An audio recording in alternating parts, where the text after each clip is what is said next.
So students, our today's topic is polarity of bond. जब भी होमोएटॉमिक molecules में bond होगा तो इक्वली शेयर होंगे इलेक्ट्रॉन, दोनों के तरफ से इक्वल इलेक्ट्रोनेगेटिविटी है तो ये इलेक्ट्रॉन सेंटर में होंगे, इक्वली शेयर करेंगे।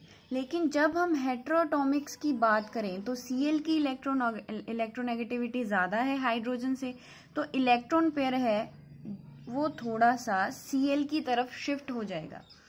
इसी के कारण इलेक्ट्रॉन डेंसिटी Cl पे बढ़ जाएगी तो इस पे पार्शियली नेगेटिव करेक्टर आ जाएगा, इस पे कम हो जाएगी तो इस पे पार्शियली पॉजिटिव करेक्टर आ जाएगा। यही जो पोल्स बन जाते हैं partially negative positive leads to the polarity of bond. इसे हम डाइपोल मोमेंट की फॉर्म में एक्सप्रेस करते हैं। What is dipole moment?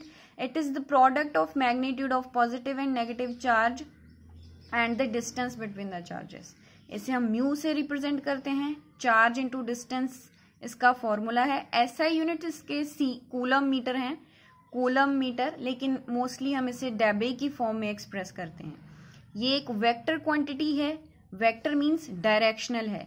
जो भी एटम थोड़ा सा पार्शियली नेगेटिव होगा तो डायरेक्शन इसकी क्या होगी? Partially positive to partially negative. HCl में भी आप देख सकते हो पार्शियली पॉजिटिव से पार्शियली नेगेटिव तक जा रहा है। ये एक एरो होता है, एरो के लास्ट में एक बार होती है। ये तो होगी डायटॉमिक्स की बात, जो डायटॉमिक मॉलिक्यूल्स होते हैं उनमें ऐसा होगा। लेकिन जब हमारे पास पॉलीएटॉमिक मॉलिक्यूल्स आते हैं उनमें क्या होता है? अगर वाटर की बात करें तो ऑक्सीजन के साथ इस बॉन्ड में भी डाइपोल मोमेंट बन रहा है, इसमें भी बन रहा है, तो एक रिजल्टेंट डाइपोल हमारे पास बनेगा, उसे हम कंसिडर करेंगे डाइपोल मोमेंट। वाटर में इसकी वैल्यू 1.84 डायबे आती है।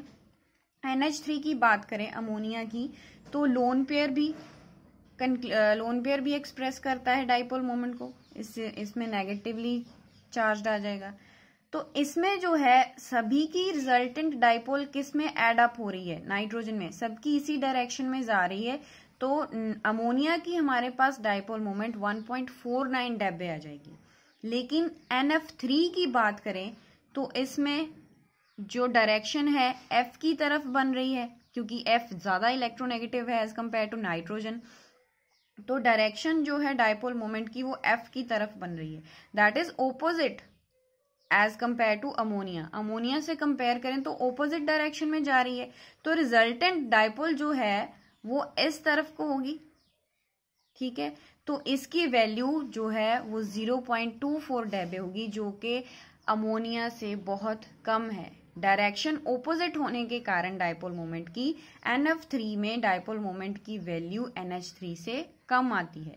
लेकिन अगर हम सिमेट्रिकल ज्योमेट्रीज की बात करें, अगर CO2 की बात करें, इस साइड एक रिजल्टेंट डाइपोल आएगा, एक इस साइड आएगा, तो दोनों की डाइपोल मोमेंट्स ओपोजिट होने के कारण कैंसल आउट हो जाती हैं। सिमेट्रिकल ज्योमेट्रीज में हमेशा डाइपोल मोमेंट म्यू की वैल्यू 0 आती है, क्योंकि डाइपोल मोमेंट्स कैंसल आउट हो जाती हैं। नेक्स्ट आता है हमारे पास फजान्स रूल। इसमें हम क्या करते हैं कि किसी भी मॉलिक्यूल का कोवलेंट कैरेक्टर और आयनिक कैरेक्टर डिसाइड करते हैं कि क्या होगा। कोई भी मॉलिक्यूल जो है वो हमारे पास कोवलेंट होगा अगर उसमें कटायन का साइज स्मॉल होगा, अनायन का साइज लार्ज होगा और उनपे जो चार्ज की मैग्नीट्यूड है वो दोनों में लार्ज हो।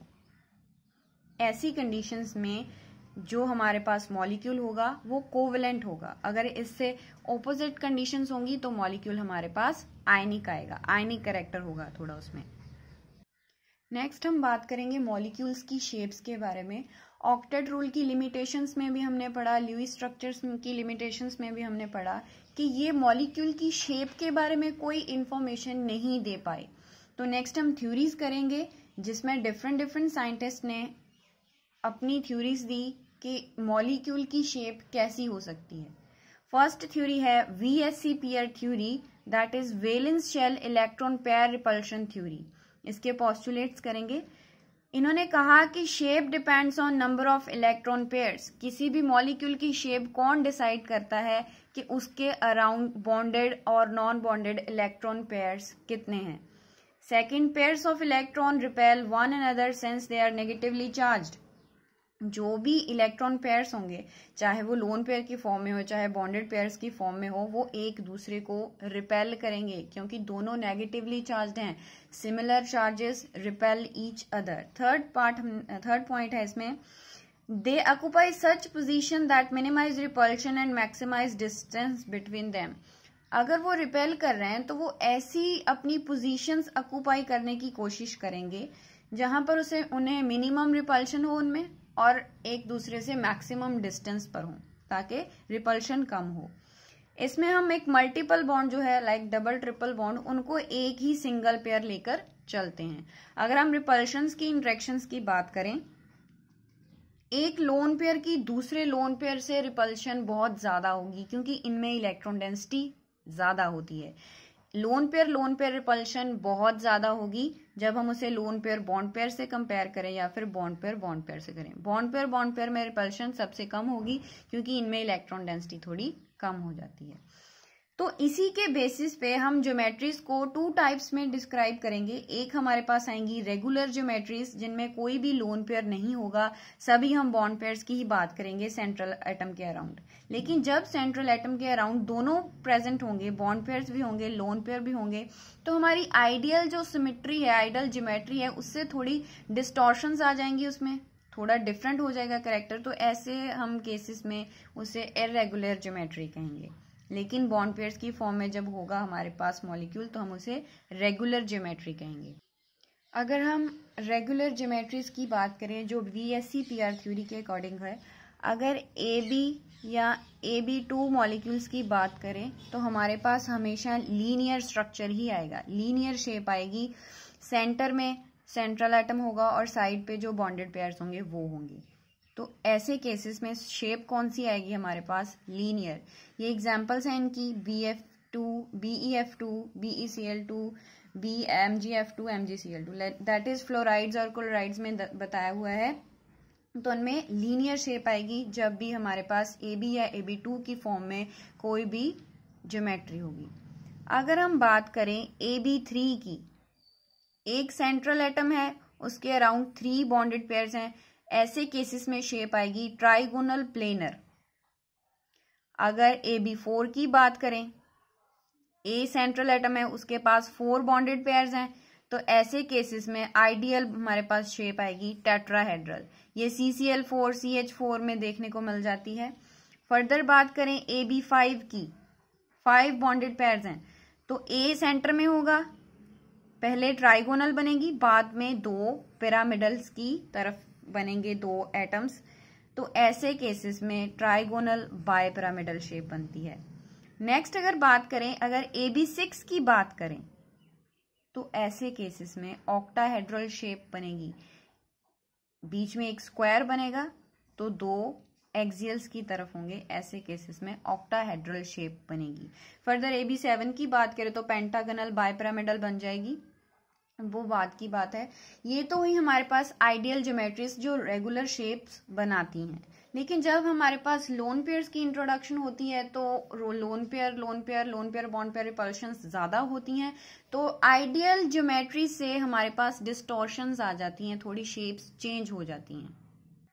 नेक्स्ट अगर हम इर्रेगुलर ज्योमेट्रीज की बात करें, अगर हमारे पास AB2E की फॉर्म में कोई मॉलिक्यूल है, इसमें बॉन्डेड पेयर्स 2 हैं, एक लोन पेयर आ जाता है, तो उसकी ज्योमेट्री बेंट होगी। आइडियल देखें तो इसकी ट्राइगोनल प्लेनर होनी चाहिए, लेकिन यहाँ पर एक लोन पेयर आ जाता है जिसके कारण इस साइड पे रिपल्शंस बढ़ जाती हैं, तो ये थोड़ा सा बेंट हो जाता है, तो हमारे पास एक्चुअल शेप बेंट आ जाती है, ट्राइगोनल प्लेनर नहीं रहती।